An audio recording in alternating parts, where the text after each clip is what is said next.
Bien le bonjour à vous, j'espère que vous allez bien. Aujourd'hui, nous allons visiter le folklore de l'Aude. Au programme, grenouilles bénites, chants fantômes et trésors mystérieux, ainsi qu'un petit conte de fées et de dieux. Ne perdons pas plus de temps, installez-vous confortablement autour du feu et commençons sans plus attendre.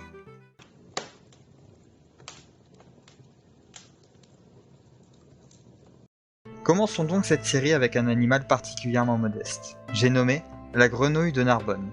Une sculpture en est visible dans un bénitier à l'intérieur de l'église Saint-Paul-Serge et plusieurs histoires courent à son sujet.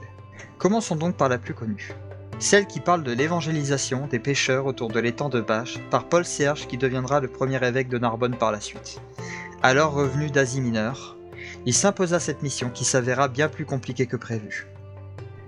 Les pêcheurs ne l'avaient évidemment pas bien accueilli, et se moquèrent en concert de lui en lui posant un défi. Il mettrait un bloc de marbre à l'eau, et l'homme de foi devrait s'en faire une barque de fortune. Un miracle se produisit, et au lieu de couler, le bloc de marbre flotta, mais sans parvenir à avancer. Jusqu'à ce qu'une petite grenouille saute dessus, et en prenne le contrôle, amenant Paul Serge de l'autre côté de l'étang, ce qui suffit à convaincre les pêcheurs qui y se convertirent sans hésiter. L'on prétend aussi que cette grenouille pétrifiée aurait été une romaine qui refusa d'abjurer sa religion pour pouvoir épouser un empereur. On la dénonça comme chrétienne et elle fut condamnée à mort par noyade. Mais une fois sous l'eau, elle fut changée en grenouille et trouva la liberté, la sculpture étant un simple souvenir de ce moment. Une autre version prétend qu'en passant devant l'église, une grenouille prit de ferveur en entendant les chants religieux, entra dans l'édifice pour se joindre au chœur. Mais en voyant une grenouille chanter ainsi, l'archevêque présent crut à une manigance du diable et d'une prière changea le batracien en pierre alors que ce dernier s'était caché dans l'eau du bénitier. Vous pourrez remarquer qu'il manque une patte à la grenouille, et il y a aussi une histoire pour ça. Elle concerne un jeune sculpteur qui venait de rentrer à Nancy dans le nord-est de la France, et qui se vit ordonné par son père de retourner à Narbonne car il avait oublié de rendre hommage à la sculpture modeste du batracien. 2 mois de marche plus tard, et plein de ressentiment face à la petite forme de pierre, le jeune homme brisa une patte de l'animal en guise de vengeance avec ses outils, et dès lors, l'eau du bénitier prit une couleur rouge. Le jeune homme fut frappé d'un mal qui mit fin à ses jours dans l'année qui suivit. Voilà un petit résumé des histoires autour de cette petite sculpture qui aura eu le mérite de faire couler pas mal d'encre. Peut-être qu'il y en a d'autres, mais ce sera tout pour cette partie malgré tout. Comme quoi, même les animaux les plus modestes peuvent prendre une place centrale dans nos histoires.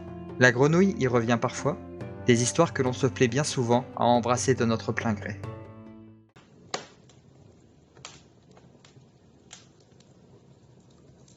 Ah, les tombeaux.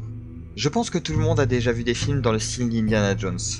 Eh bien, il faut savoir que des tombeaux inconnus et mystérieux, il y en a aussi dans nos contrées. Bon, certes pas aussi grands et glorieux que ceux qu'on peut voir dans les films, mais quand même. C'est donc de la supposée tombe du roi Alaric II dont nous allons parler. Évidemment, qui dit tombeau perdu et inconnu dit forcément trésor. Selon les rumeurs, il se pourrait que ce tombeau soit donc caché quelque part dans le mont Alaric, au sud-est de Carcassonne. Mais qui était Alaric II ? Simplement un roi wisigoth aux alentours de l'an 500, qui régna sur le territoire d'Espagne et une partie du sud de la Loire et de la Provence. Il sera tué par le roi Clovis au cours d'une bataille, mais une confusion existe à ce propos. En effet, certaines rumeurs suggèrent qu'il pourrait s'agir aussi de la tombe d'Alaric Ier du nom, qui mourut de la malaria après une tentative d'invasion de l'Afrique du Sud aux environs de l'an 400. Ce qui concorde, car la mort de ce roi et le lieu de son enterrement restent un mystère, dans la mesure où toutes les personnes ayant participé à sa mise en terre furent exécutées sur le champ. Quoi qu'il en soit, intéressons-nous maintenant à la montagne. D'une hauteur de 600 mètres, elle s'allonge jusqu'aux abords des Corbières, et l'on peut apercevoir le sommet des Pyrénées depuis ces hauteurs. La rumeur d'un trésor est évidemment très présente dans les environs, et sa localisation le situerait donc vers le flanc nord de la montagne, dans une grotte. Parce que bien évidemment, si c'était à l'air libre, on l'aurait probablement déjà découvert. J'avoue que je n'ai pas vraiment grand chose de plus à dire dessus. Un mystère bien curieux quoi qu'il en soit. Qui sait si un jour ce supposé trésor sera découvert ? Ou bien l'a-t-il déjà été ? Car la prochaine histoire parle également d'un trésor, et il est fort probable que vous en ayez déjà entendu parler. Vous l'aurez peut-être remarqué, mais j'ai fait une partie volontairement plus courte, car la prochaine partie va être nettement plus longue. Vous allez vite comprendre en voyant le titre.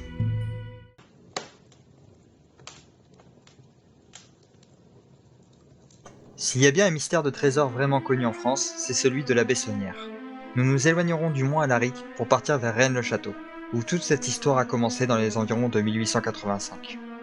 Béranger Saunière était un homme assez complexe, cultivant le mystère qui n'aida pas dans cette histoire, sans mettre de côté son enrichissement inattendu et soudain, qui eut tôt fait d'alimenter les rumeurs d'un trésor.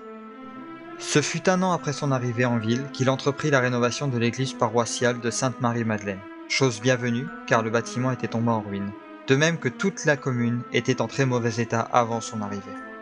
Et c'est ainsi que tout commença selon la plupart des versions. Sur le chantier de l'église, l'abbé aurait, selon certains témoignages, mis la main sur un parchemin et aurait commencé à agir bizarrement, semblant chercher quelque chose en essayant de ne pas éveiller les soupçons. Il fit ensuite soulever plusieurs dalles dans l'église et le mystère s'épaissit un peu plus, face à l'incompréhension constamment plus élevée de son entourage. Cela dura plusieurs années, jusqu'à ce qu'en 1891, on prétendrait qu'il pourrait avoir découvert un tombeau. Quoi qu'il en soit, c'est à ce moment que tout a basculé. L'homme changea drastiquement de train de vie et dépensa pour ainsi dire sans compter, pour ceux qui auront la ref. Construction d'un domaine avec villa, réception mondaine et travaux plus prononcés sur les édifices religieux. L'homme semblait capable de sortir des sommes considérables de nulle part et acquit le surnom de « curé au milliard » bien après sa mort, le mystère demeurant encore et laissant bien des personnes curieuses sur le banc de par sa complexité. Plusieurs théories ont vu le jour, allant de celle d'un trésor, celui des Cathares notamment, d'autres parlent d'un détournement de fonds sous forme de services de foi payants, amassant ainsi un pécule plus raisonnable mais pouvant réellement devenir un vrai trésor sur une longue période. On prétend même qu'il aurait potentiellement pu établir tout un réseau d'officiants, ayant des contacts dans toute la France et l'Europe. Mais nous sommes plus intéressés par celle du trésor, et nous ne sommes pas les seuls. Car un arrêté communal datant de 1965 aura interdit toute fouille sur le territoire de la commune, laissant entendre que le mystère aura clairement fait des envieux. Un peu comme celui du rocher de la Dabo en Moselle. Quoi qu'il en soit, cela reste intriguant. Un enrichissement aussi soudain ne peut pas être expliqué sans forcément partir dans diverses spéculations, et Saunière n'aura pas facilité la tâche en cultivant ainsi le secret. Tant et si bien qu'aujourd'hui, la source de sa richesse demeure encore un vrai mystère inexpliqué.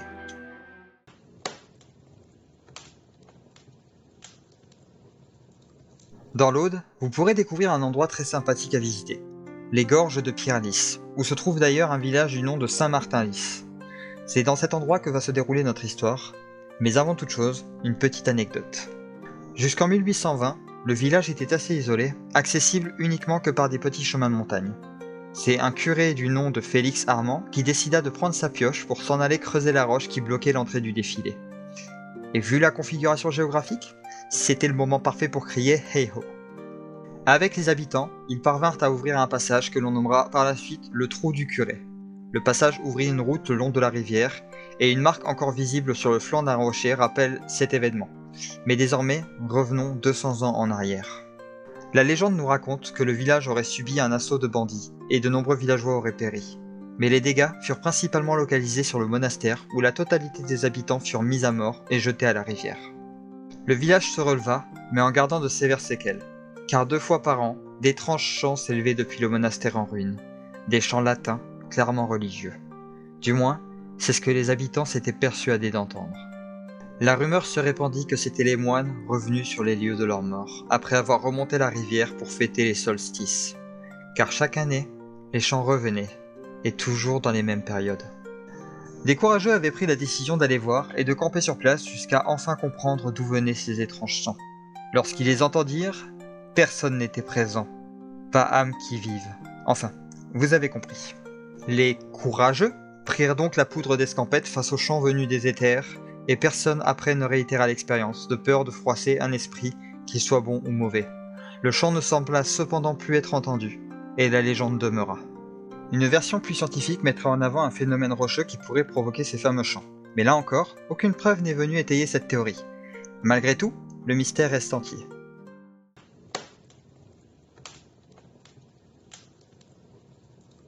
Dernière légende sur l'Aude, mais non des moindres, celle du pic de Bugarache. Et attention, il va y avoir de quoi faire. Commençons d'abord par sa création, une histoire passionnante qui aura en plus le mérite de vous donner un contexte à mon pseudo, Éole. Jadis, l'on prétend que l'Aude était une terre digne des contes de fées, de créatures et autres étrangetés qui s'affrontaient pour survivre. Dragons, fées, lutins, et j'en passe, se tiraient la couverture en permanence, et 2 déités locales semblaient faire l'unanimité. Nord était une fée bienveillante qui était accompagnée par 2 lutins du nom de Bug et Arache. Ils étaient vénérés par les habitants de l'Aude comme étant assez bienveillants. De l'autre côté, un dieu nommé Cerse, aérien et colérique, qui était l'enfant d'Éole, le père du vent. Voilà pourquoi j'ai pris ce pseudo. Éole étant le nom du père du vent, enfin du dieu du vent dans la mythologie grecque, ça me semblait être assez indiqué pour être une petite invitation au voyage et voilà, donner ce petit aspect justement contes et légendes d'ici et de là. Puis j'aime bien la phonétique, j'avoue aussi. Allez, je reprends l'histoire. Donc un dieu assez mauvais dans le cas de Cerse, qui était souvent accusé de détruire les récoltes ou d'endommager la nature elle-même quand c'était pas directement les habitations. Une rumeur prétend qu'il aurait même soufflé 2 maisons à 3 petits cochons et... Ah, oups, mauvais récit, je me recentre. Face à la colère grandissante de Cerse, la fée Nord, en entendant l'appel à l'aide des personnes qui en souffraient, voulut faire appel au roi des dieux lui-même, qui n'était pas réputé pour résister très longtemps à la beauté d'une jolie demoiselle. Il concéda donc de calmer la colère de son petit-fils Cerse. Mais cela prit du temps, et de leur côté, Bug et Arash, résolus à faire de même, escaladèrent une montagne jusqu'à son sommet. Puis, arrivé en haut, n'ayant plus vraiment d'alternative, Bug monta sur les épaules d'Arash pour faire appel au roi des dieux en s'en rapprochant le maximum. Les cieux répondit en élevant encore plus la montagne, qui se fit appeler par la suite le Pec de Bug-Arash. L'endroit devint alors un refuge pour les victimes de Cerse, car dans les environs du pic, toute la plaine du Roussillon et le plateau de Corbière furent interdits à Cerse. Mais ne partez pas déjà, il reste encore quelques mystères autour de ce pic. Nous allons parler d'aliens et de trésors. Et oui, l'endroit est également connu pour être un lieu d'apparition d'ovnis, et la rumeur prétendrait même qu'une base extraterrestre y serait cachée. D'étranges lumières y auraient été vues également sortant du sol. D'autres prétendraient que le fameux trésor des Cathares y serait caché. Et oui, encore un trésor. Et enfin, dernière petite anecdote. Lors de la fameuse fin du monde en 2012, celle qui a été prédite le 21 décembre 2012 il me semble, oui c'est ça, je crois que c'est ça, Bug-Arash aurait dû être le seul endroit du monde à être épargné par la fameuse catastrophe. Ce qui a amené pas mal de croyants à s'y rendre le jour venu. Mais nous savons désormais que 2013 a vu le jour.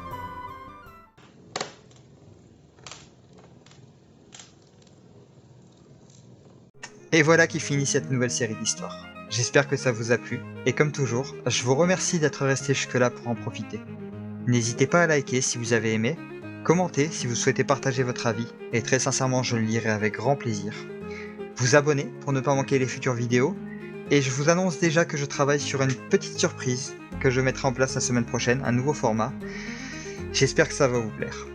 Si comme moi vous souhaitez que ces histoires gagnent à être un peu plus connues, n'hésitez pas à les partager. La semaine prochaine, nous partirons vers le nord. Alors préparez-vous à pleurer 2 fois.